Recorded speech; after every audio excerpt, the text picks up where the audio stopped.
حشر میں پوچھی گئی ہم سے جو تاریخ حیات، کہہ دیا ہم نے غم سرور ہمارا کام تھا۔ خلد میں کہتی ہے اب تک روح ایوب و خلیل، موت پر ہنسنا حسین ابن علی کا کام تھا۔ صلوات پڑھیے۔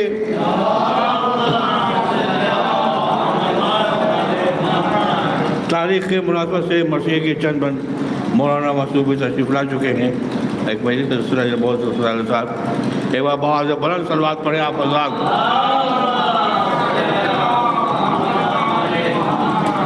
کیوں مومنو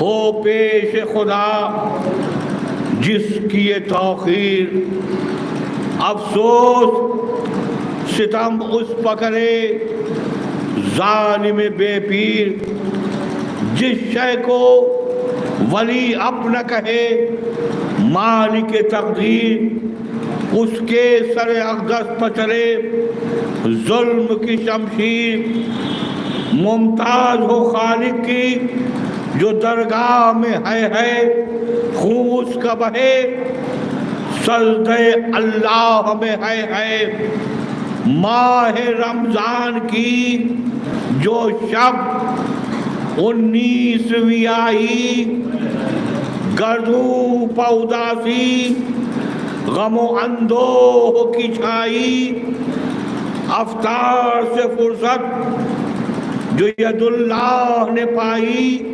تھوڑی سی غذا بعد نماز آپ نے کھائی، تھا ہوش نہ کھانے کا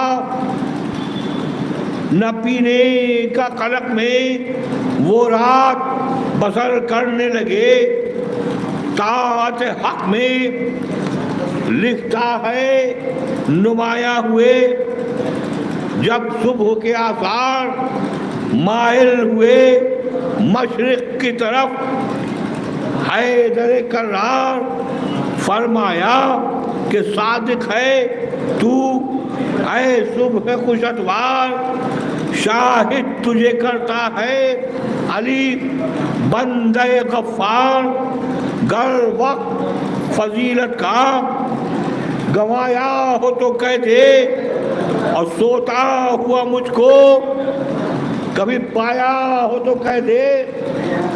ایک صلوات پڑھیے آپ حضرات۔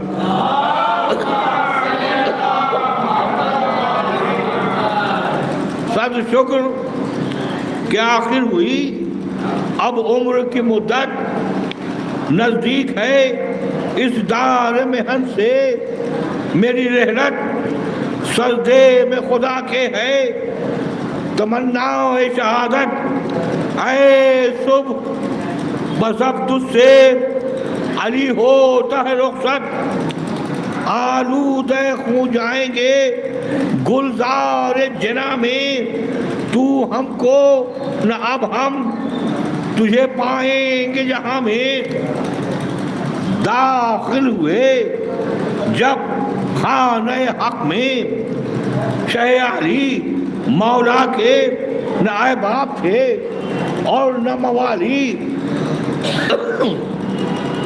پر 3 شخیص ہوتے تھے، میدان تھا خالی مکاروں کا، سب مکر تو تھا آپ پہاڑی، ان سب کو پیتا تھے اللہ جگہ کے، تجدید وضو کرنے لگے صحن میں آ کے، فارغ جو اذان سے ہوئے شاہنشاہ ابرار، آئے سرے سجادہ پہ طاعت غفار، جب سجدہ اول میں گئے حیدر کرار، تلوار کا ایک شخص نے مولا پر کیا وار، اور خم تھا سر پر نور جو احمد کے وسیع کا، میرا پر مسجد کی پڑا وار شقی کا،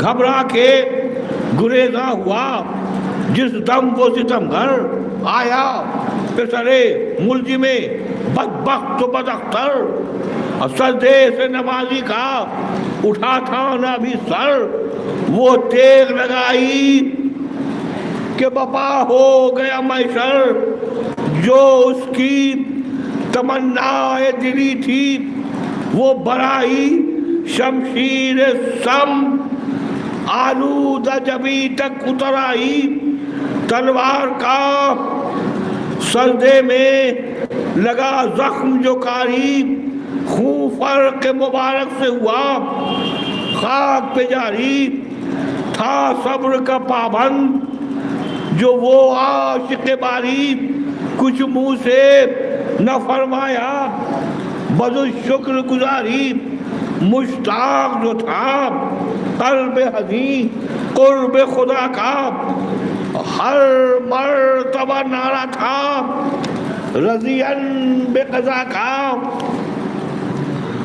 بسمل سے تڑپتے تھے شہنشاہ دو عالم، فوار خون چھوٹتا تھا فرق سے ہر دم، گھبرا کے جو اٹھ بیٹھتے تھے بادل پرغم، دامن سے ٹپکتا تھا لہو ریش سے پیہم، اور تھا تیرا و تاریخ جہاں روح نکو میں، اور ڈوبی تھی قبائے تن پر نور لہو میں، سر پیٹ کے ناگاہ یہ جبریل پکارے، اے وائے علی خان حق میں گئے مارے، زخمی ہوا سر تیغ سے مرشد کا ہمارے، بے آس ہوئے احمد مختار کے پیارے،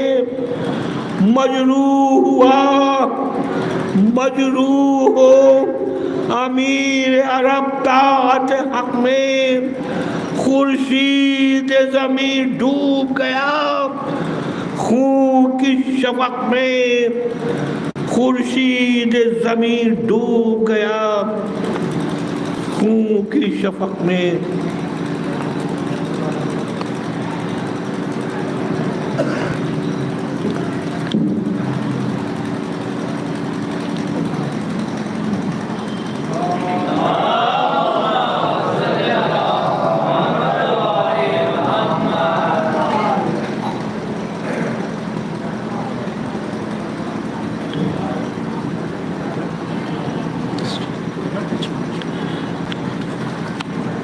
رحم اللہ من قرأ الفاتحہ۔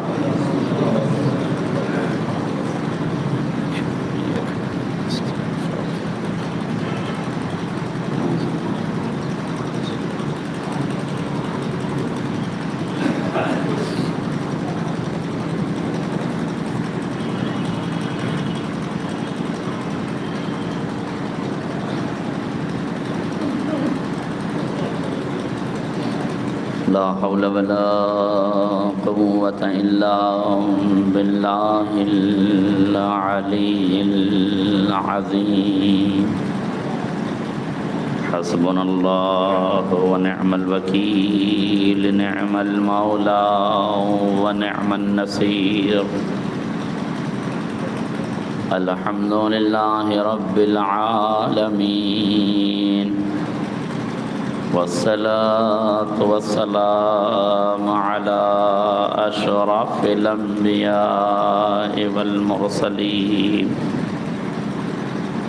الذي صاحب التاج والمعراج والبراق والعلم، دافع البلاء والوباء والقحط والمرض والألم، اسمه مكتوب مرفوع منقوش في اللوح والقلم، جسمه مقدس معطر مطهر منور في البيت والحرم، سيد الثقلين نبي الحرمين إمام القبلتين، محبوب رب المشرقین والمغربین مولا الکونین جد الحسنین ابی القاسم وعلى آل بیتہ الطیبین الطاہرین المعصومین المظلومین ولعنة الدائمة الباقية على أعدائهم أجمعين من الآن إلى قيام يوم الدين. أما بعد فقد قال أمير المؤمنين علي بن أبي طالب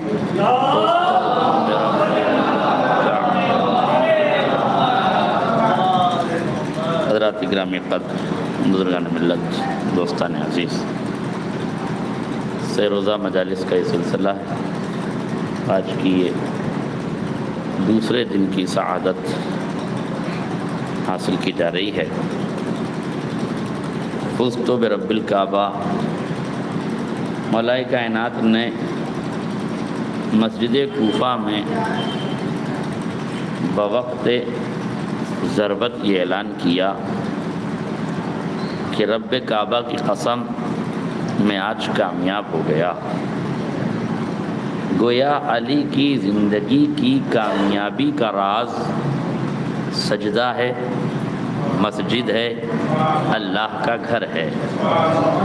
یہ اعلان صرف اس لیے کیا گیا تاکہ دنیا کو بتایا جائے کہ کامیابیاں مسجدوں ہی سے ملیں گی، سجدوں ہی سے ملیں گی.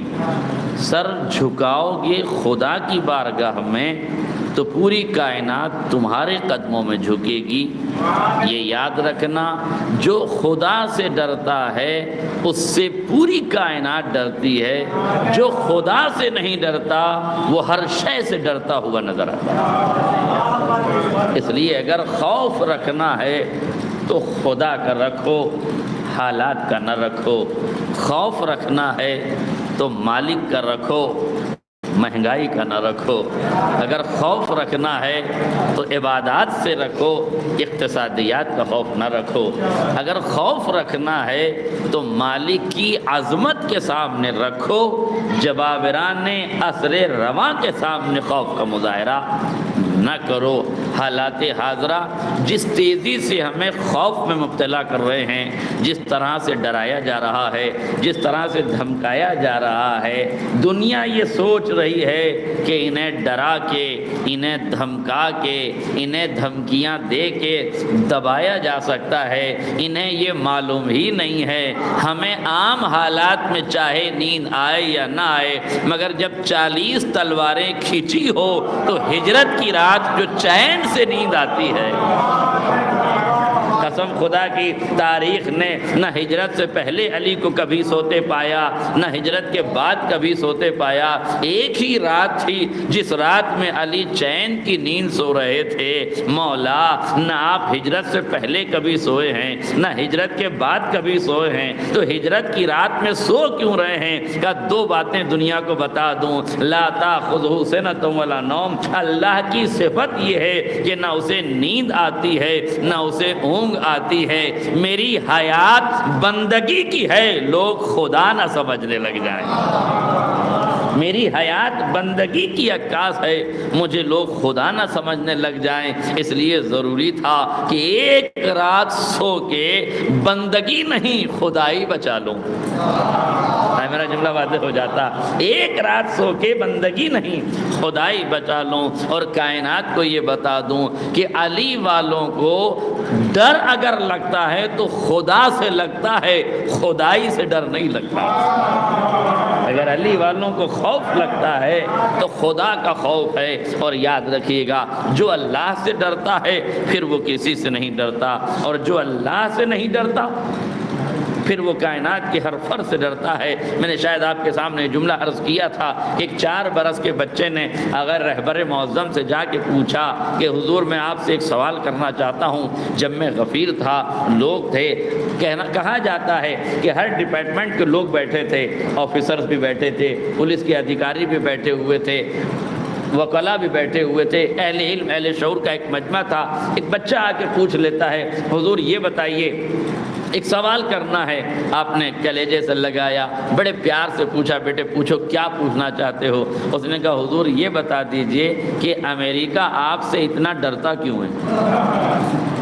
دیکھیں میں اس مقام پہ ایک جملہ کہا کرتا ہوں کہ بولا ہمارے جیسا خطیب ہوتا اور اس سے یہ پوچھا جاتا کہ آپ سے امریکہ ڈرتا کیوں ہے، تو نہ جانے قوت و طاقت کی کتنی لنترانیاں ہم نے پڑھ دی ہوتی، طاقت کی کتنے شکیں نکال دی ہوتی، فضائی طاقت کو ہم نے بتایا ہوتا، زمینی طاقت کو ہم نے بتایا ہوتا، اسلحوں کی روانی بتائی ہوتی، اسلحوں کی فراوانی بتائی ہوتی، ذہانت کا قصیدہ پڑھا ہوتا، شعور کی بیداری کا اعلان کیا ہوتا، عقل و خرد کی آئینے میں ڈھال کے بتایا ہوتا، مکمل طاقت کا عنوان بتایا ہوتا، مگر جو رہبر ہوتا ہے اسے معلوم ہوتا ہے بچے کے ذریعے سے بچوں تک کون سا پیغام پہنچانا ہے۔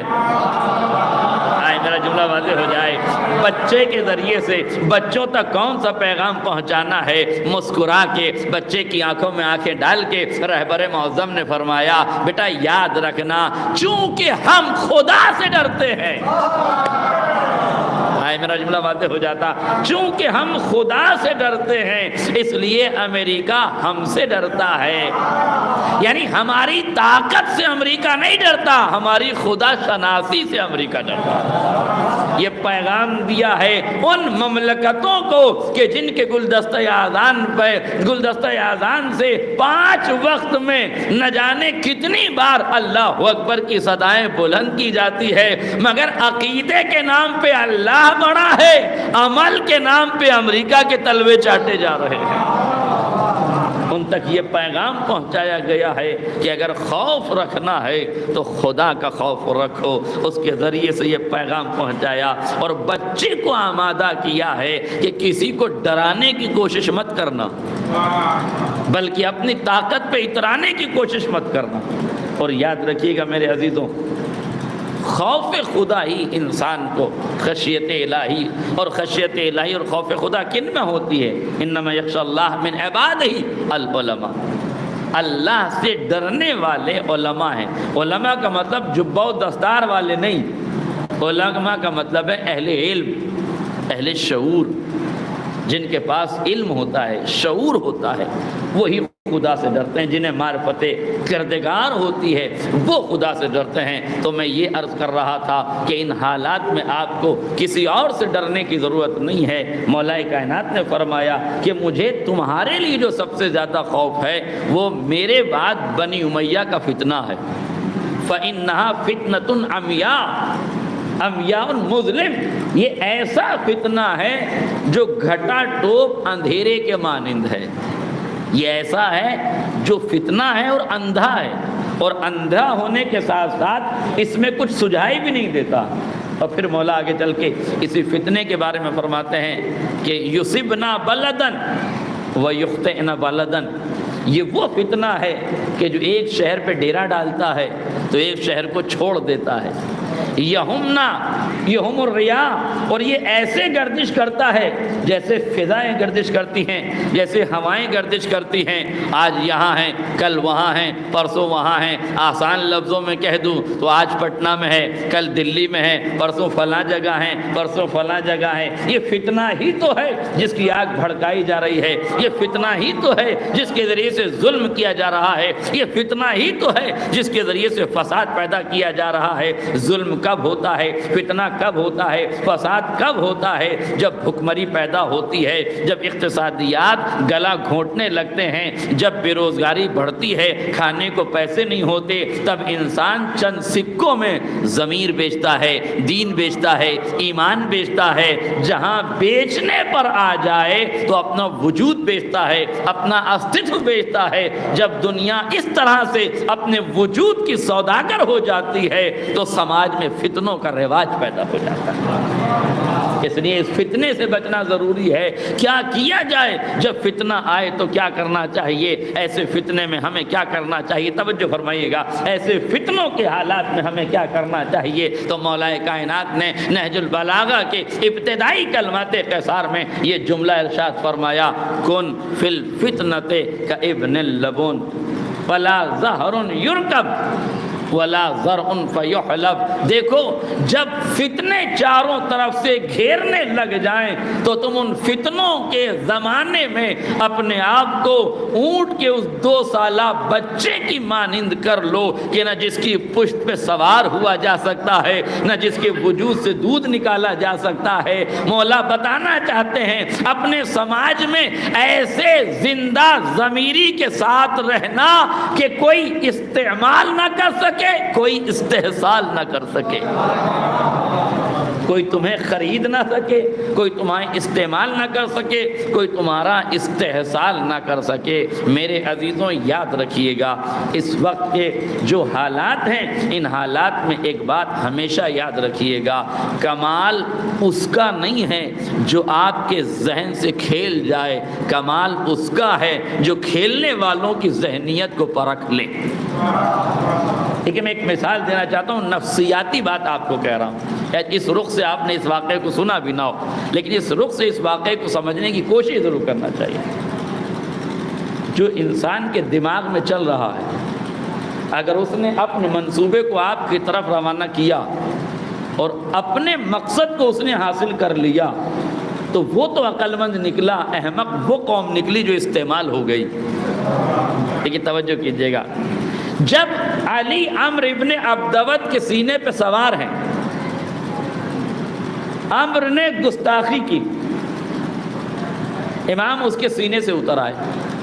دیکھیے میں اور عام مثال آپ کے سامنے پیش کروں، اس واقعے کو آپ یہیں رکھیے، اس واقعے سے نفسیاتی مرحلے کو سمجھیے اور اس بات کو سمجھنے کے بعد جو سماج میں زندگی بسر کر رہے ہیں اس پر عمل کرنے کی کوشش کیجیے۔ تاریخ، مثال اور تاریخ اور مثال کے پیرائے میں ایک سبق جسے پڑھانے کی اس وقت ضرورت ہے اور جسے سمجھنے کی اس وقت ضرورت ہے۔ دیکھیے کبھی کبھی ایسا ہوتا ہے، ہم سماج میں کسی کو چھیڑ رہے ہیں، وہ ہمیں گالی دے رہا، برا بھلا کہہ رہا، ہم ہنس رہے ہیں، مسکرا رہے ہیں۔ توجہ، ہم ہنس رہے ہیں، مسکرا رہے ہیں۔ ایک آدمی کو ہم چھیڑ رہے تھے، ایک صاحب میرے قریب سے گزرے، کہنے لگے مولانا کیسے باتیں، کیسا کام کر رہے ہیں آپ چھیڑ رہے ہیں، وہ گالی دے رہا ہے۔ میں نے کہا وہ گالی دے نہیں رہا ہے، ہم دلوا رہے ہیں۔ آپ توجہ نہیں کی، وہ گالی دے نہیں رہا ہے، ہم گالی دلوا رہے ہیں۔ کا مطلب کا اس کے دہن میں زبان تو اس کی ہے مگر ریموٹ کنٹرول ہمارے ہاتھ میں، جیسے ہم چھیڑیں گے ویسے ویسے اس کا غیظ و غضب بڑھے گا۔ یہ سوچ رہا ہے کہ میں کمال سے گالی دے رہا ہوں، اسے پتہ نہیں کہ اس کے کمال کی لجام میرے ہاتھ میں ہے۔ میرا جملہ واضح ہو جاتا، اس کے کمال کی لجام میرے ہاتھ میں ہے۔ میں جیسے جیسے لفظوں کا استعمال کرتا ہوں اس کا غیظ و غضب بڑھتا رہتا ہے، اس کی حرارت بڑھتی ہے، اس کی گرمی بڑھتی ہے، اس کے لبوں سے جو یہ فحش گوئی ہو رہی ہے، یہ نہیں کہہ رہا ہے، ہم کہلوا رہے ہیں تو یہ کہہ رہا ہے۔ یہ تو ایک ٹی وی کے اسکرین کی طرح ہے جس کا کنٹرول ہمارے ہاتھ میں ہے۔ ہم جتنی چاہیں والیوم کم کریں، جتنی چاہیں والیوم بڑھا دیں، جب چاہیں چینل تبدیل کر دیں۔ آج میرا جملہ باتیں ہو جائے، جب چاہیں اس کا چینل تبدیل کر دیں۔ عمرو ابن عبدود نے علی کے ساتھ گستاخی کیوں کی؟ جب علی عمرو کے سینے پہ سوار ہوئے تو اس نے گستاخی کیوں کی؟ چونکہ عمرو ابن عبدود بھی نفسیات کو جانتا تھا۔ وہ یہ سوچنے لگا کہ اب اگر علی نے اس غیظ میں آ کے مجھے قتل کر دیا تو تاریخ یہ لکھ دے گی کہ عمرو جب خود چاہا تب مارا گیا، جب علی نے چاہا تب نہیں۔ یعنی عمرو اپنے ارادے سے قتل ہوا، علی کی تلوار سے نہیں۔ تو نفسیات پر، سائیکلوجی پر کتابیں لکھنے والے جب تاریخ لکھتے تو عمرو ابن عبدود کا چڑھانا لکھتے، علی کا کارنامہ نہ لکھتے۔ علی نے اس وقت اپنے غیظ و غضب پر اللہ کے لیے کنٹرول کیا، سینے سے اتر کے فرمایا عمرو ابن عبدود جس نفسیات کی کلاس میں تو نے ابھی تعلیم کا آغاز کیا ہے ہم اس کے پرنسپل رہ چکے ہیں، تو نے جس کلاس میں ابھی داخلہ لیا ہے ہم اس کے پرنسپل رہ چکے ہیں۔ عمرو تو مرے گا تو صحیح، تو قتل تو ہوگا مگر جب تو چاہے گا جب نہیں قتل ہوگا، جب علی چاہیں گے تب تجھے قتل کریں گے۔ یہ رضایت پروردگار کے لیے قتل تھا مگر سماج کو یہ بتایا ہے کہ جب دشمن سازشیں کرے تو سازشوں میں الجھ جانا عمرو ابن عبدود کی سیرت ہے، سازشوں سے نکل کر کامیاب ہو جانا علی اور اولاد علی کا۔ ایک صلوات پڑھ دے محمد۔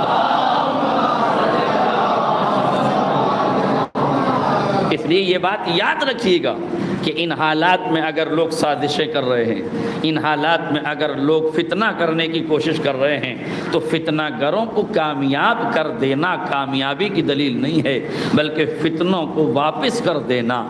رد الحجر من حیث جاء فإن الشر لا يطفئ إلا الشر، جس رخ سے پتھر آیا ہے اسی رخ سے اس پتھر کو واپس کر دو، اس لیے کہ شر سے دفاع کیا جاتا ہے۔ ان حالات میں ہماری ذمہ داری ہے کہ لوگوں کی سازشوں کا جواب اگر دینا ہے تو اس خاموشی کے ساتھ، اس حکمت کے ساتھ دیا جائے کہ سماج میں فساد بھی نہ پیدا ہو اور کامیابی اور کامرانیاں بھی حاصل ہو جائیں۔ یاد رکھیے گا جب تاریخ لکھی جاتی ہے، جب اتہاس رقم ہوتا ہے، جب ہسٹری تحریر میں آتی ہے تو تمام تر حالات کو لکھتی ہے اور چلی جاتی ہے۔ یاد رکھیے گا اس دھرتی کا ایک بدھیمان ویکتی آچاریہ چانکیہ یہ کہتا ہے کہ جب تاریخ لکھی جاتی ہے تو ہر آدمی کی اس تاریخ میں اپنی ایک بھومکا ہوتی ہے، اس کا ایک حصہ ہوتا ہے جو اس تاریخ میں اسے نبھانا ہوتا ہے۔ آدمی کا کمال یہ ہے کہ تاریخ میں اپنی صحیح جگہ ڈھونڈ کے وہاں بیٹھ جائے۔ آج میرا جملہ واضح ہو جاتا، تاریخ کے اوراق میں صحیح سطر میں اپنی جگہ بیٹھ جائے۔ جیسے مجلس میں کوئی آدمی آتا ہے تو ایسی جگہ بیٹھتا ہے جہاں سے اسے سب کچھ سمجھ میں آئے، سب کچھ دکھائی دے۔ ہاں جنہیں نہیں سننا ہوتا ہے وہ آڑ لے لیتے ہیں۔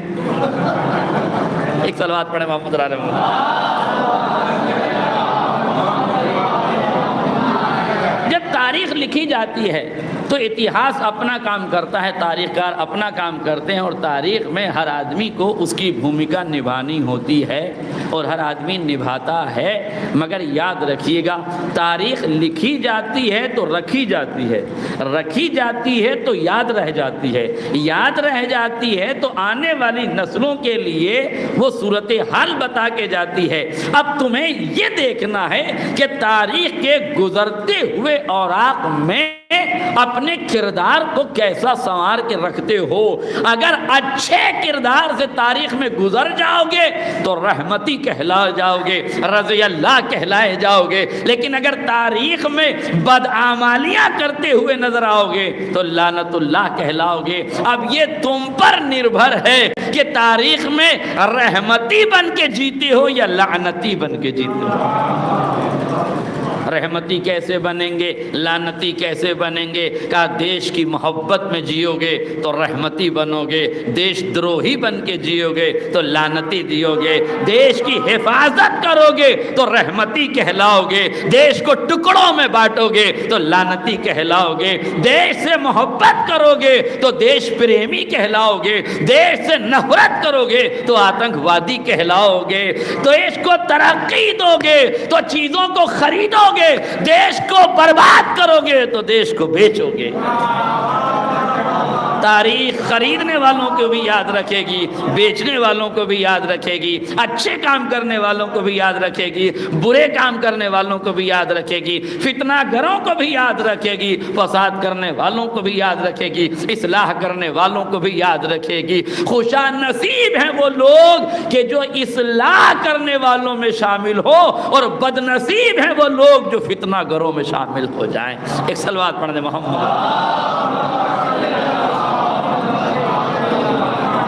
اس کرپشن کے ماحول میں اس بدترین ماحول میں جہاں بنی امیہ کی سیاست کا غلبہ ہوتا جا رہا ہے، جہاں بنی امیہ کے افکار و نظریات لوگوں میں رائج ہوتے چلے جا رہے ہیں، کیا کیا تھا بنی امیہ نے؟ ستہ کی لالچ میں، حکومت کی لالچ میں جو راجنیتی کھیل کھیلا تھا وہ آپ کے سامنے ہے۔ نفرت بانٹنے کا کھیل، نفرت کی تقسیم، یہ بکری کے بچے خریدنا اور پھر بچوں میں تقسیم کرنا، رات کو انہیں ڈاکوؤں کی طرح اٹھا لینا، صبح علی کو بدنام کر دینا، یہ نفرت کی راجنیتی نہیں تو اور کیا ہے؟ یہ زہر پھیلانے کی راجنیتی نہیں تو اور کیا ہے؟ لہذا تاریخ چل رہی ہے، وہ اپنا کام کر رہی ہے، تمہیں اپنا کام کرنا ہے۔ روایت کے فقرے یہ ہیں، ایک صحابی ہے، مولا کا چاہنے والا ہے، دریا کے کنارے کھڑا ہوا ہے، کیا دیکھا؟ ایک بچھو ہے جو دریا میں ڈوب رہا ہے، آگے بڑھا، بچھو کو نکالنے کی کوشش کرنے لگا، بچھو کو نکالا، جیسے ہی اس نے ہاتھ میں اٹھایا بچھو نے ہاتھ پہ ڈنک مار دیا، ہاتھ کو جھٹکا لگا، وہ واپس پانی میں چلا گیا، مگر صحابی ہے، پھر آگے بڑھا، پھر بچھو کو وہاں سے نکالنے لگا، اس نے پھر ڈنک مارا، جیسے ہی ڈنک مارا وہ پھر پانی میں گر گیا، یہ بچانا چاہتا ہے، وہ بار بار ڈنک مار رہا ہے، اس نے پھر اسے نکالا، 3 مرتبہ ایسا کیا، تیسری مرتبہ اس نے پھر بچایا، آخر تیسری مرتبہ یہ بچانے میں کامیاب ہو گیا۔ ایک آدمی دور سے منظر کو دیکھ رہا تھا، قریب گیا، جا کے کہتا ہے عجیب بیوقوف آدمی ہو، وہ تمہیں مارے جا رہا ہے، وہ تم پہ زہر ڈالے جا رہا ہے، تم اسے بچائے جا رہے ہو۔ اس نے مسکرا کے کہا وہ بچھو ہے، اپنا کام کر رہا ہے، میں صحابی ہوں، اپنا کام۔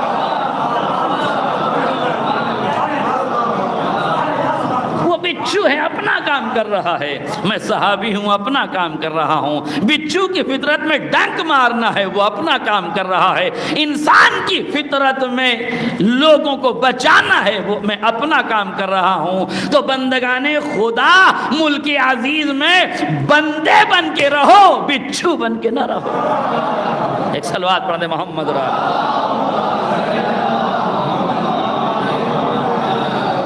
بچھو کاٹے جا رہا ہے، وہ اسے بچائے جا رہے ہیں، وہ ڈنک مارے جا رہا ہے، وہ اسے بچایا جا رہا ہے۔ اس کا مطلب کیا ہے؟ اس کا مطلب یہ ہے کہ بچھو کی فطرت ڈنک مارنا ہے، بچھو کی فطرت زہر پھیلانا ہے۔ ظاہر ہے، مثل مشہور ہے، جس ظرف میں جو ہوتا ہے وہی چھلکتا ہے۔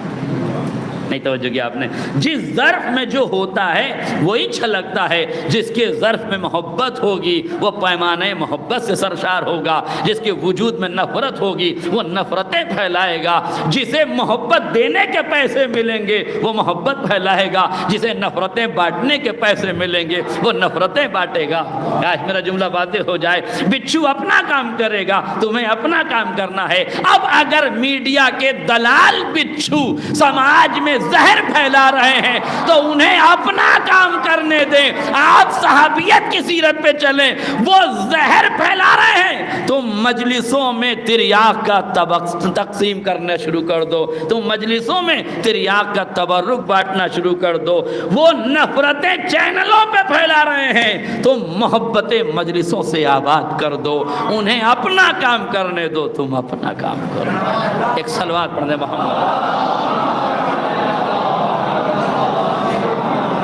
وہ اپنا کام کر رہے ہیں، تم اپنا کام کرو۔ جس ظرف میں جو ہوتا ہے وہی چھلکتا ہے۔ جن لوگوں کو جو شے زیب دیتی ہے وہ لوگ وہی کام کرتے ہیں۔ آپ پریشان ہونے کی ضرورت نہیں ہے، آپ اپنا کام کیجئے، انہیں اپنا کام کرنے دیجئے۔ وہ نفرت کے لیے بنائے گئے ہیں، انہیں نفرتیں پھیلانے دیں۔ آپ اہل مودت سے تعلق رکھنے والے ہیں، قل لا اسألکم علیہ اجرا الا المودۃ فی القربى والے آپ ہی لوگ ہیں، صاحبان تطہیر کے ماننے والے آپ ہی ہیں، صاحبان ولایت سے تعلق آپ ہی کا ہے۔ لہذا جن کا کام زہر افشانی ہے انہیں زہر کا کام کرنے دیں، جن کا کام محبت پہنچانا ہے انہیں محبت کا کام کرنے دیں۔ اور کیا کہ نہیں، قاتل نے زہر آلود تلوار چلائی، وہ قاتل کا کام تھا۔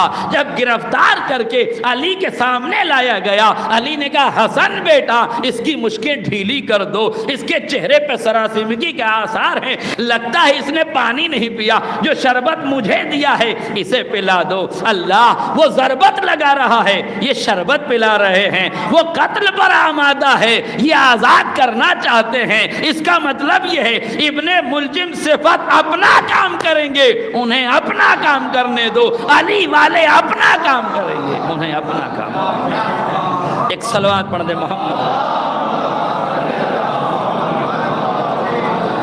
جس کی جو ذمہ داری ہے اسے اپنی ذمہ داریاں نبھانے دیں۔ ہاں مگر یاد رکھیے گا اس ذمہ داریوں کا اثر ہوگا، اگر جنت و جہنم کا تصور ہمارے یہاں ہے تو سرگ و نرک کا تصور بھی کسی اور کے یہاں ہے۔ اگر ہمارے یہاں قتل کرنا جائز نہیں ہے تو وہاں بھی جیو ہتیا پاپ ہے۔ اس کا مطلب یہ ہے کہ مذہب کی پریبھاشا قتل و غارت گری نہیں سکھاتی، مذہب کی پریبھاشا ظلم و فساد نہیں سکھاتی، مذہب کی پریبھاشا کسی کو فتنے کی دعوت نہیں دیتی۔ اس لیے یاد رکھیے گا مذہب کے نام پہ جو تعصب پھیلایا جا رہا ہے، دھرم کے نام پر جو زہر کی آندھیاں چلائی جا رہی ہیں، اس کا کوئی تعلق مذہب سے نہیں ہے۔ کسی مذہب میں بھی ظلم کو پروان نہیں چڑھایا گیا، کسی مذہب میں بھی فتنے کی پرورش نہیں کی گئی، کسی مذہب میں بھی فساد کو پروان نہیں چڑھایا گیا۔ یہ فتنہ، یہ فساد، یہ مشکلیں، یہ مصیبتیں، یہ آفتیں، یہ سماج میں جو بلائیں آتی ہیں،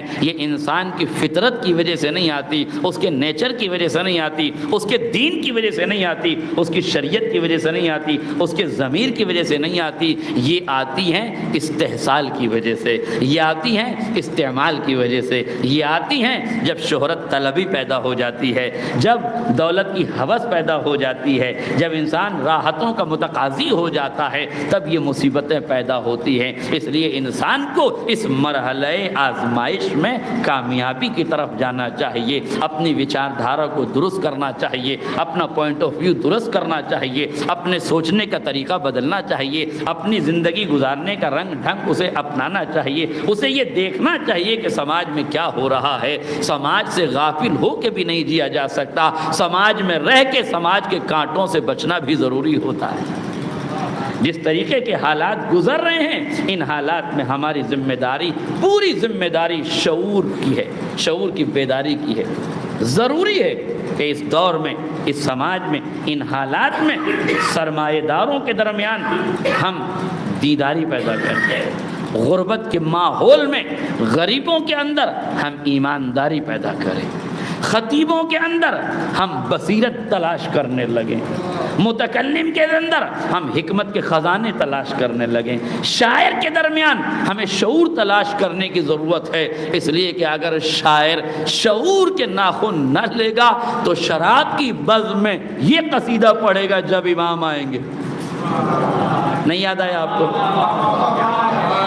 شراب کی بزم سجی ہے، مجھے تو مجبوراً یہ کہنا پڑتا ہے جب امام آئیں گے تو آپ ہی کا گلا دبائیں گے، اس لیے کہ جب آپ کو اتنی تمیز نہیں ہے کہ سستی شہرت کے لیے جن ٹیبلوں پہ شراب سجی ہے اس بز میں جا کے تم ذکر اہل بیت کر رہے ہو، اور اسی میں شہرت کی طلب، اخلاص کی رخصتی، عمل سے دوری، بدعملی کا نتیجہ یہ جس خاک شفا کو چاٹ کر بولنا سیکھا تھا، جس کے اترنے نے گلے میں رونقیں پیدا کی تھی، شہرت طلبی نے اتنا برباد کر دیا کہ اسی خاک شفا کی نیلامی پہ راضی ہو گیا۔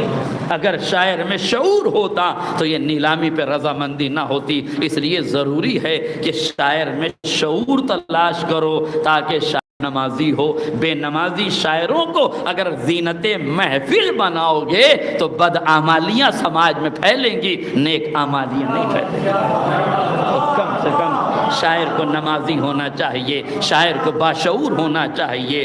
دولت کی ہوس میں، شہرت کی طلب میں اسے یہ بھی نہیں تمیز ہے کہ میوزک کی دھار پر ذکر آل محمد نہیں کیا جاتا، ڈھول تاشے کی آوازوں پر ذکر آل محمد نہیں ہوتا ہے۔ اپنی ہوس کو بھجانے کے لیے، اپنی تمناؤں کو آگے بڑھانے کے لیے گانا سنتے تھے، اب شریعت نے گانے پہ منع کیا تو نوحے ہی کو گانے کی شکل میں دینا شروع کر دیا، منقبت ہی میں میوزیکل لگانا شروع کر دیا. یہ سب کچھ یوں ہو رہا ہے کہ مجلسوں سے اخلاص جاتا رہا ہے, شاعری سے اخلاص جاتا رہا ہے, روح عبادت ہم نے چھین لی ہے. حقیقت یہ ہے کلکم راعٍ وکلکم مسئول عن رعیتہ, تم میں کا ہر آدمی ایک ذمہ دار ہے اور ہر ذمہ دار سے روز محشر سوال کیا جائے.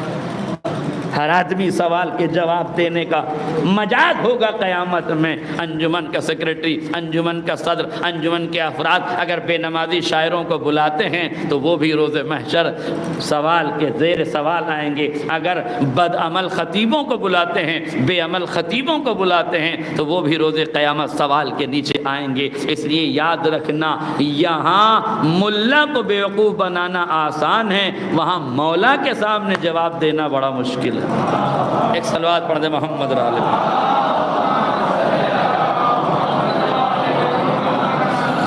بس میرے عزیزوں, جن چیزوں کی طرف متوجہ کرنا ہے وہ عصر رواں کے اس بڑھتے ہوئے سیلاب اور اس بڑھتی ہوئی آفتوں میں. کل میں نے آپ کے سامنے ایک جملہ عرض کیا تھا, یہ مہینہ, یہ ماہ احساس ہے. اس مہینے میں ہمیں گرسنگی کا احساس ہونا چاہیے, تشنگی کا احساس ہونا چاہیے. اور احساس کا مطلب کیا ہے؟ جب مجھے یہ احساس ہو جائے کہ میں بھوکا ہوں تو میری بھوک میرے درد کو اجاگر کر دے. یہ درد اب مجھے مجبور کر دے سماج میں دیکھنے پر کہ پڑوس میں کوئی بھوکا تو نہیں ہے. اس کا مطلب یہ کہ روزہ احساس کا نام ہے. توجہ کیجیے گا, دیکھیے روزہ احساس کا نام ہے کا مطلب یہ نہیں ہے کہ صرف بھوک کا احساس ہو, صرف پیاس کا احساس ہو. نہیں, قوت احساس بیدار ہو جائے. توجہ, جب قوت احساس بیدار ہو جائے گی تو ملکی حالات کو دیکھنے کے بعد پڑوسی ممالک کے حالات بھی تمہیں متوجہ کریں گے کہ کہیں یہ پڑوس کے حالات یہاں نہ آ جائیں. آج میرا جملہ واضح ہو جائے.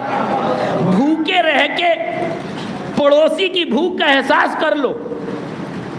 اگر ملک کے وفادار ہو تو پڑوسی ملک کے بگڑے ہوئے حالات کو دیکھ کر اپنے سماج کے حالات سدھارنے کی کوشش کرو.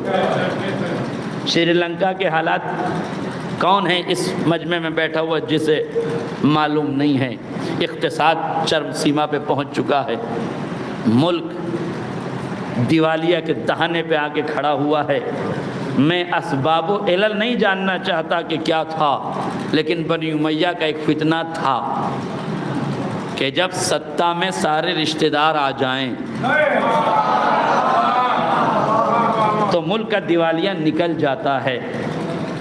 جب ذمہ داران مملکت کا شعور رخصت ہو جائے, جب مذہب کی دیواریں کھڑی کر کے لوگ اپنا فائدہ حاصل کرنے کے لیے انسان کا لہو بہانے پر آمادہ ہو جائیں, تو پھر اقتصاد کی دستک دے دی جاتی ہے, مسائل پیدا ہو جاتے ہیں. اس لیے سری لنکا کے اقتصادی حالات آپ کو متوجہ کرنے کے لیے کافی ہے. شکر ہے خدا کا کہ ماہ احساس سب کے پاس نہیں ہے. میرا جملہ واضح ہو جائے.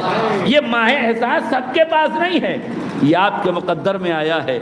اس لیے آپ نے احساس کرنا ہے کہ پڑوس کے اقتصاد کی بگڑی ہوئی حالت دیکھ کر اب تو اپنے خرچوں پہ کنٹرول کرنا شروع کر دو. نہیں میرے عزیزو, شاید آپ نے توجہ نہیں کی. میں مزید آپ کے درمیان ایک بات کی وضاحت کر دوں. ایک طرف سری لنکا کے بگڑے ہوئے حالات آپ کو بتا رہے ہیں, سری لنکا کے بگڑے ہوئے حالات آپ کو بتا رہے ہیں. دوسری طرف دوسرے مسئلے میں یوکرین اور روس کی جنگ آپ کے سامنے ہے. یوکرین اور روس کی جنگ کا محور کیا تھا؟ بالکل آسان لفظوں میں اپنے بچوں کو سمجھنے کے لیے ایک بات کہنا چاہتا ہوں, ان بچوں کو سمجھانے کے لیے. کبھی بھی بڑی طاقتوں کے چڑھائے میں آ کر کسی طاقت سے الجھنا نہیں چاہیے.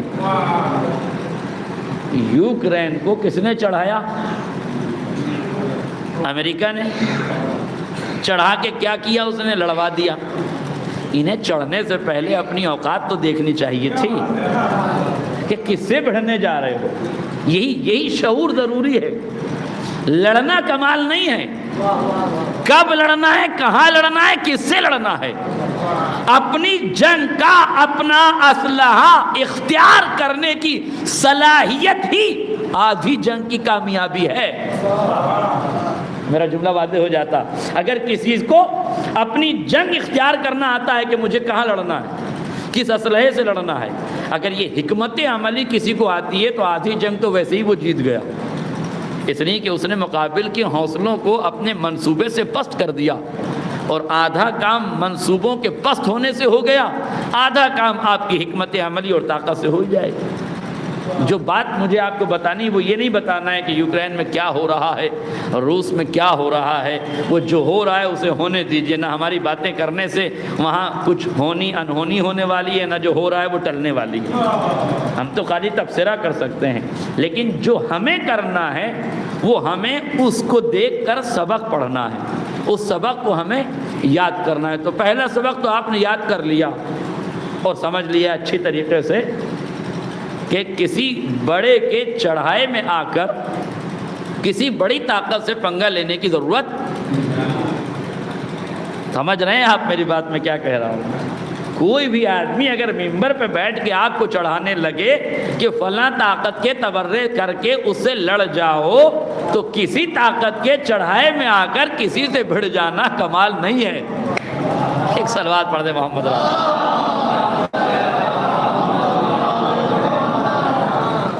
دوسرا جو سب سے خطرناک مسئلہ ہے, اس پر توجہ دینے کی ضرورت ہے. پوری دنیا میں روس اور یوکرین گیہوں کے سب سے بڑے سپلائر ہیں, اور اس وقت روس اور یوکرین دونوں جنگ کی استھتی میں ہیں. تو ظاہر ہے کہ جنگ میں پیداوار تو ہو نہیں رہی ہے, وہ اتنی صلاحیت تو رکھ نہیں ہیں کہ وہ جو کچھ ہے وہ نریات اور آباد کر سکیں, طلب اور عرض کے قانون پر وہ عمل کر سکیں.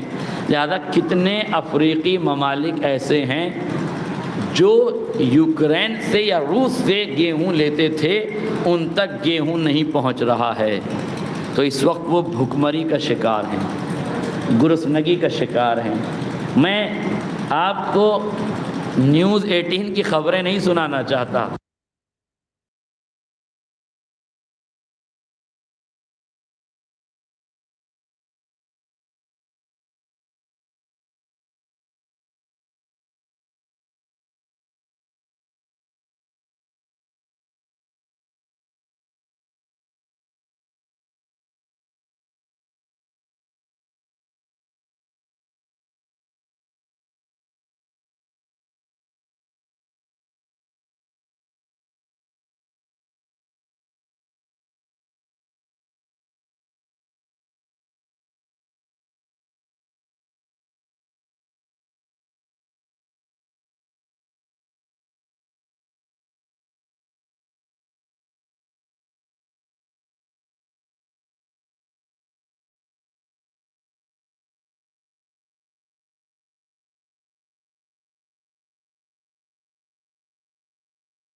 تو یہ چاہیے تھا کہ ماہ صیام میں سب سے زیادہ بچت ہو. جب دن بھر کچھ کھانا ہی نہیں ہے تو بچت ہی بچت ہے. مگر سحر اور افطار میں اتنا کھا لینا کہ 3 دن کا بجٹ 1 دن میں پورا ہو جائے.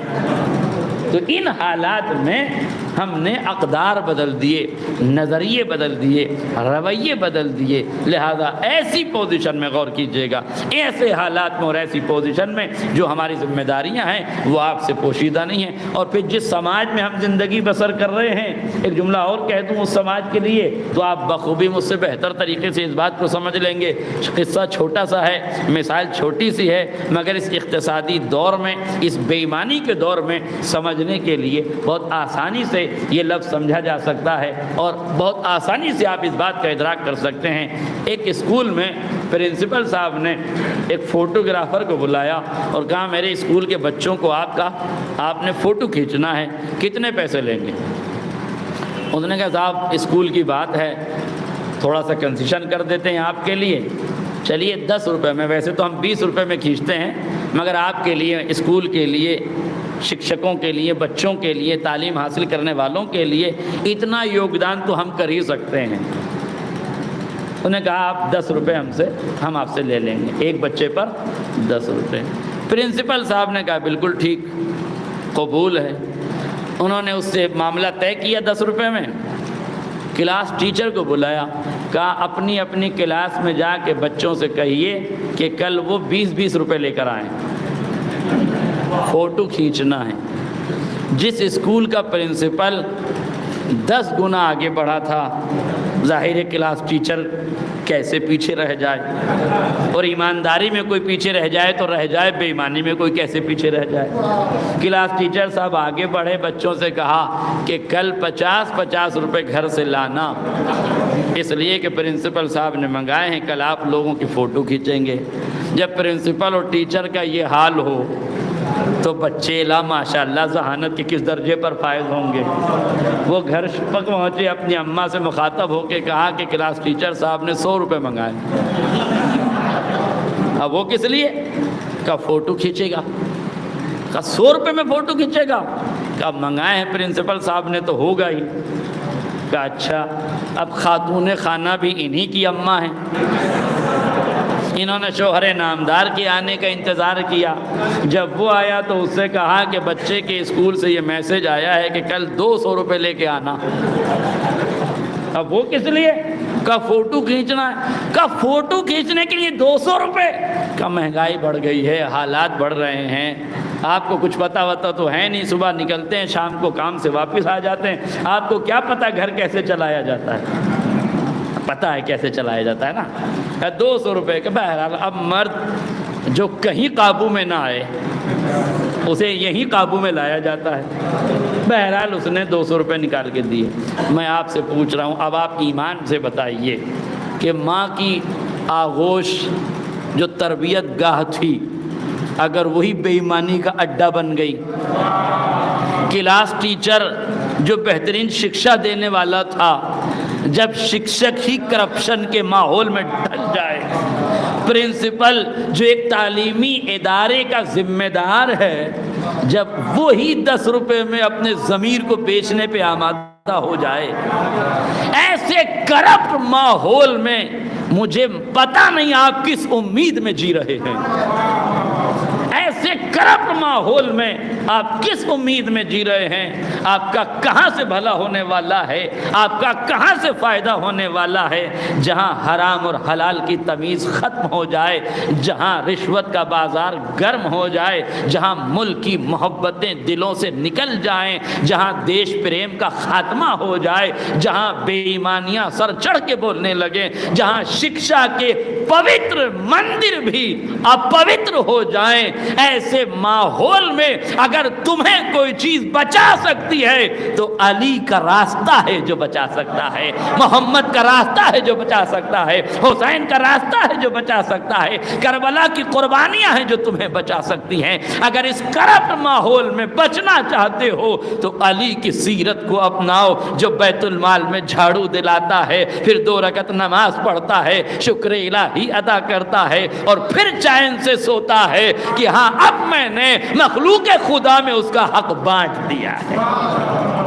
اللہ تاریخ کہتی ہے، روایت کے فقرے ہیں کہ کچھ لوگ مال و دولت کی ہوس میں، لالچ میں آ گئے علی کے پاس۔ علی نے کہا رک جاؤ، پہلے میں حساب کر لوں پھر بات کرتا ہوں۔ دونوں آدمی آگے بڑھے، علی حساب کرنے لگے، حکومت کا حساب مکمل ہو گیا۔ علی نے غلام کو حکم دیا، غلام کو بلایا، کہا حکومت کا حساب ختم ہو چکا ہے، حکومت کا چراغ بند کر دو۔ حکومت کا حساب بند، حکومت کا چراغ بند۔ کہا وہ جو دو ملنے کے لیے آئے ہیں، کہا جو ملنے کے لیے آئے ہیں انہیں اندر لاؤ۔ وہ اندر آئے، انہوں نے کہا مولا اندھیرا کیسے ہے؟ کہا ابھی حکومت کا چراغ بند ہوا ہے، اب ولایت و عدالت کا چراغ جلے گا۔ ولایت کی شمع روشن ہوئی، عدالت کی شمع روشن ہوئی۔ کہا مولا یہ بتا دیجئے وہ چراغ بند کیوں کیا، یہ چراغ جلایا کیوں؟ کہا وہ بیت المال کا کام ہو رہا تھا، حکومت کا کام ہو رہا تھا تو بیت المال کا چراغ جل رہا تھا، یہاں ہماری نجی گفتگو ہوگی، ہماری آپس کی گفتگو ہوگی، لہذا میرا ذاتی چراغ جل رہا ہے، اب بتاؤ تمہیں کیا کہنا ہے؟ کہا مولا ان دو جملوں کے بعد کہنے کے لیے رہ ہی کیا گیا؟ اللہ، گویا علی نے عدالت کا چراغ روشن نہیں کیا، ہوس کی تمناؤں کا خون کر دیا، ہوس کی تمناؤں کا خون کر دیا۔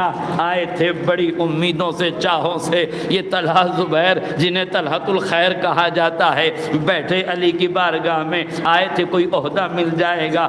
پوچھا مولا نے کیا بات ہے، بولتے کیوں نہیں؟ کہا نہیں مولا اب سمجھ میں نہیں آ رہی ہے، کہ سمجھ میں نہیں آ رہا ہے گفتگو کیسے شروع کریں، بات کیسے آگے بڑھائیں۔ علی نے کہا اچھا اگر بات نہیں کرنا ہے تو پھر مجھے اجازت دو۔ مرتبہ پھر غلام کو بلایا، غلام آیا، کہا دو پتھر لے کر آؤ۔ دو پتھر لائے گئے۔ اب جو دو بیٹھے ہوئے تھے وہ ڈر گئے کہ کہیں ہم ہی سنگسار نہ ہو جائیں، کہیں ہم پر ہی نہ پڑ جائیں یہ پتھر۔ مگر علی پتھر اس لیے منگا رہے تھے کہ جن کی عقلوں پہ پتھر پڑ جائیں ان میں احساس بیدار کیا جاتا ہے۔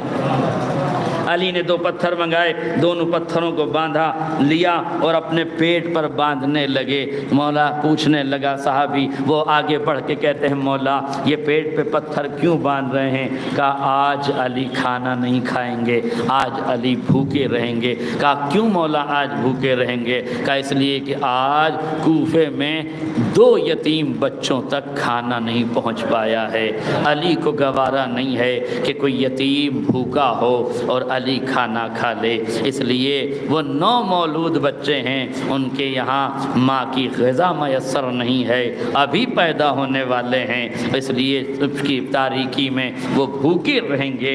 تو علی نہیں چاہتا کہ علی سیراب ہو کے سو جائے اور یتیم بچے بھوکے رہ جائیں۔ اللہ، جو علی یتیموں کا پالن ہار تھا، جو بیواؤں کا نگہبان تھا، تاریخ نے لکھا ہے، روایت کے فقرے ہیں کہ ایک عورت ہے گھر میں چولہا جلا رہی ہے، بے شوہر اور بیٹا میدان جہاد میں شہید ہو چکے ہیں، یہ شہید کی بیوہ ہے، اپنے یتیم بچوں کے لیے چولہا جلا رہی ہے، بچے رو رہے ہیں، کبھی چولہے کے پاس جاتی ہے کبھی بچے کے پاس جاتی ہے۔ علی نے منظر دیکھ لیا، علی گھر میں داخل ہوئے، اجازت کے ساتھ داخل ہوئے، فرمایا اے بی بی یا تو آپ چولہا جلا لیں میں بچوں کو کھلا لیتا ہوں، یا آپ بچوں کو بہلا لیں میں چولہا جلا لیتا ہوں۔ تاریخ کہتی ہے محترمہ نے کہا اے آنے والے تجھ سے بچے نہیں بہلیں گے، میں بچوں کو بہلاتی ہوں، تو چولہا جلا لے۔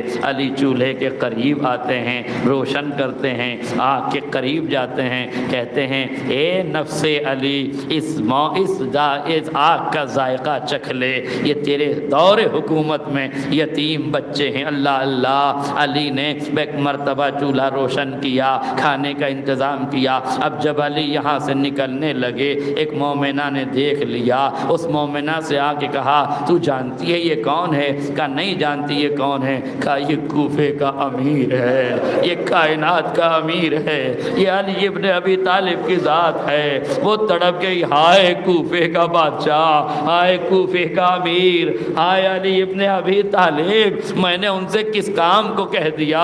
اللہ اللہ، سن سکیں گے عزادارو، یہ ہے کردار علی، یتیموں کے پالن ہار۔ اسی لیے تاریخ نے یہ جملہ لکھا، جب علی نے گلدستہ اذان پہ جا کے 19 رمضان کی صبح کو اللہ اکبر کی صدا بلند کی ہے نا، اس صدا میں اتنا درد تھا، اتنی بے چینی تھی کہ کوفے کے یتیم بچے گھبرا کے اٹھے، ماں کا دامن تھام لیا، اماں اٹھو، علی نہ ابونا علی یؤذن، ہمارا بابا علی بڑے دردناک لہجے میں اذان دے رہا ہے۔ لوگ پوچھتے ہیں مولانا صاحب یہ بتائیے علی کی آواز بغیر کسی وسیلے اور سہارے کے یہ علی کی آواز کوفے کے ہر گھر میں کیسے پہنچ گئی؟ میں نے کہا یہ امامت کا اعجاز ہے، جب امام چاہے تو آواز پہنچا سکتا ہے۔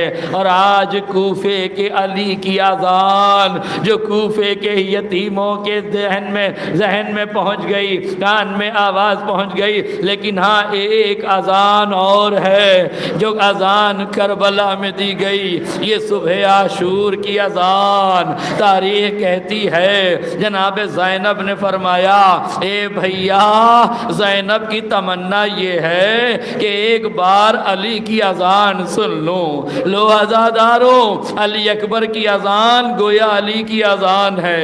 زینب نے تمنا کی بھیا ایک آخری اذان میں نے بابا علی کی کوفے میں سنی تھی، آج ایک اذان کربلا میں پھر سے علی کی سن لو، ورنہ حجاج بن مسروق حسین کا مؤذن تھا جس نے 9 محرم تک اذان کہی تھی، مگر 10ویں محرم کی صبح زینب کی تمنا نے حسین کو آمادہ کیا۔ مولا حسین نے علی اکبر کو بلایا، میرے لال علی اکبر آؤ، پھوپھی کی تمنا یہ ہے کہ اذان کہو۔ علی اکبر نے ہاتھوں کو جوڑا، کہا بابا آپ کا حکم سر آنکھوں پر، لیکن بابا ایک تمنا ہے، ایک خواہش ہے، ایک آرزو ہے۔ علی کا لال کہتا ہے علی اکبر لال، ارے اس عالم غربت میں کوئی ایسی تمنا نہ کر لینا کہ حسین تمنا پوری نہ کر سکے۔ کہا نہیں بابا کوئی ایسی خواہش نہیں جو دستے قدرت امامت میں نہ ہو، مولا صرف اتنی سی خواہش ہے، میری آواز اذاں کو اتنی تقویت دے دیجئے کہ یہاں کربلا میں آپ کی بہن زینب علیہ مقام سن لیں، اور یہی اذان کی آواز مدینے میں میری بہن صغرا سن لے۔ اللہ اکبر، علی نے کوفے میں اذان دی ہے، علی اکبر نے کربلا میں اذان دی ہے، اس کی درد کی آواز بھی پورے کوفے میں پہنچی ہے، علی اکبر کے درد کی آواز بھی پوری فضائے کربلا میں گونجتی ہوئی مدینے میں پہنچی، مدینے سے بنی ہاشم کے محلے میں پہنچی، بنی ہاشم کے محلے سے صغرا کے کانوں میں پہنچی، صغرا تڑپ کے اٹھی، اے بھیا علی اکبر صغرا کا سلام قبول کرو، ارے تیری اذان کی آواز میرے وجود کو زندگی عطا کر رہی ہے۔ لو عزادارو، ایک بہن اور بھائی کی محبت کا حق ادا ہونا چاہیے۔ روایت کے فقرے یہ ہیں جب علی اکبر میدان شہادت میں پہنچے، ایک شقی نے ایسا برچھی کا پھل لگایا، ایسے نیزے کی انی لگائی، علی اکبر کے سینے میں نیزے کی انی ٹوٹ گئی، علی اکبر ہاتھ کو سینے پہ رکھے ہوئے ہیں، بابا درد سہن نہیں ہوتا بابا نیزے کی انی بڑی گہری ہے بابا۔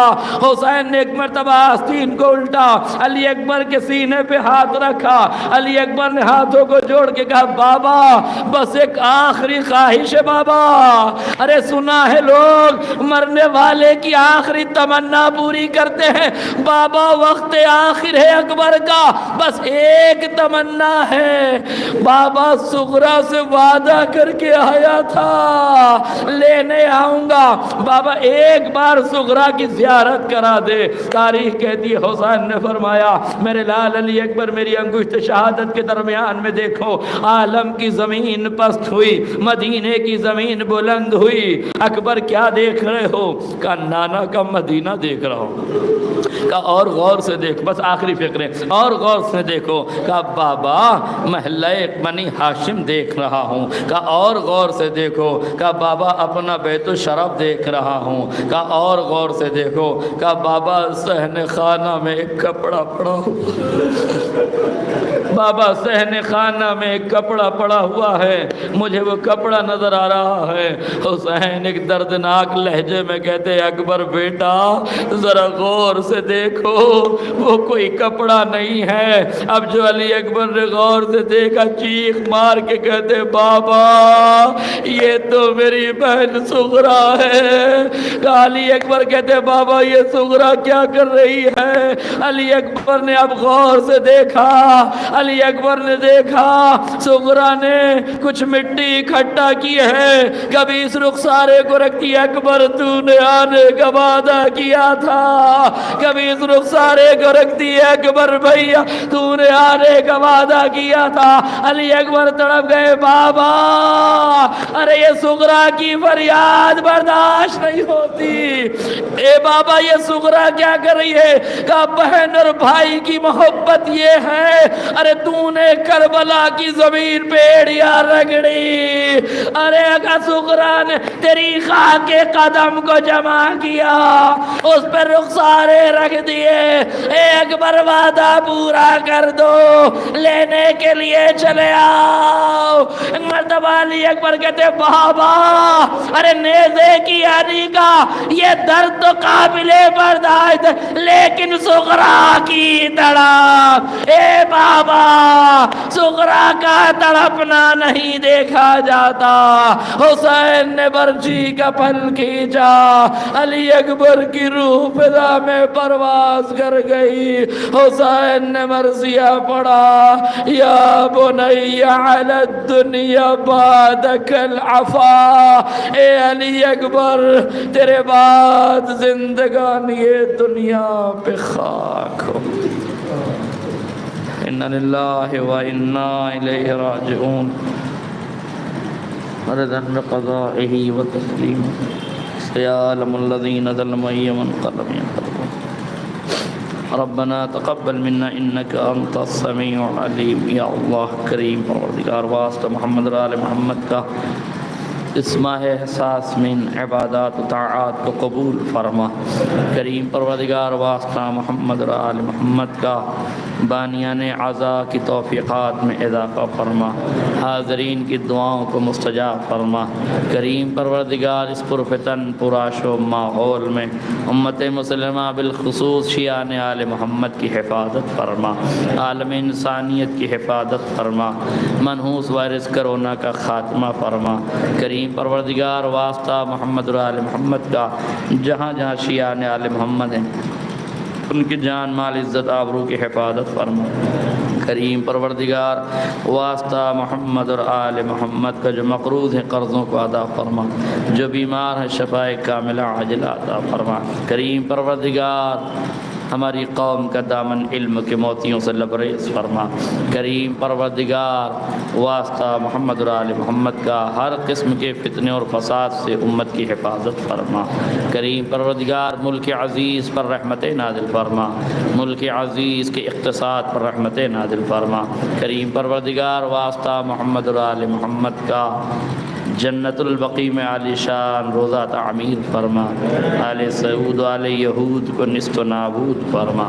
کریم پروردگار ملک عزیز میں ظلم کرنے والے ظالمین کو نیست و نابود فرما، ملک عزیز میں فساد پیدا کرنے والے فسادیوں کو نیست و نابود فرما۔ کریم مالک اور امتحان نال یوسف زہرا امام زمانہ کے ظہور میں تعجیل فرما اور ہمیں ان کے انصار آباد کر۔ ماتم مسلم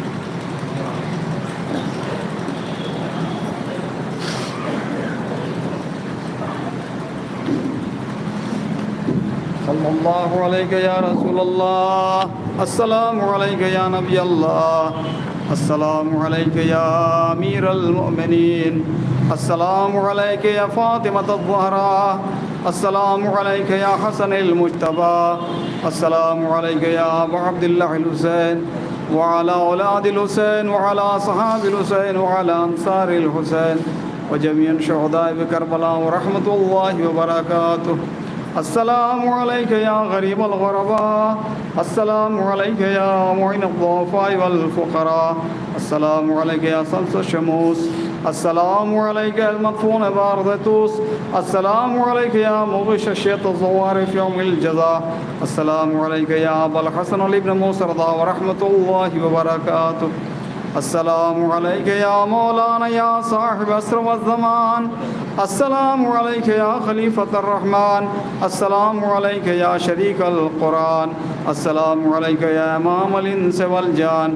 السلام عليك يا إمام زماننا هذا عجل الله تعالى فرجك وسهل الله تعالى مخرجك ورحمة الله وبركاته.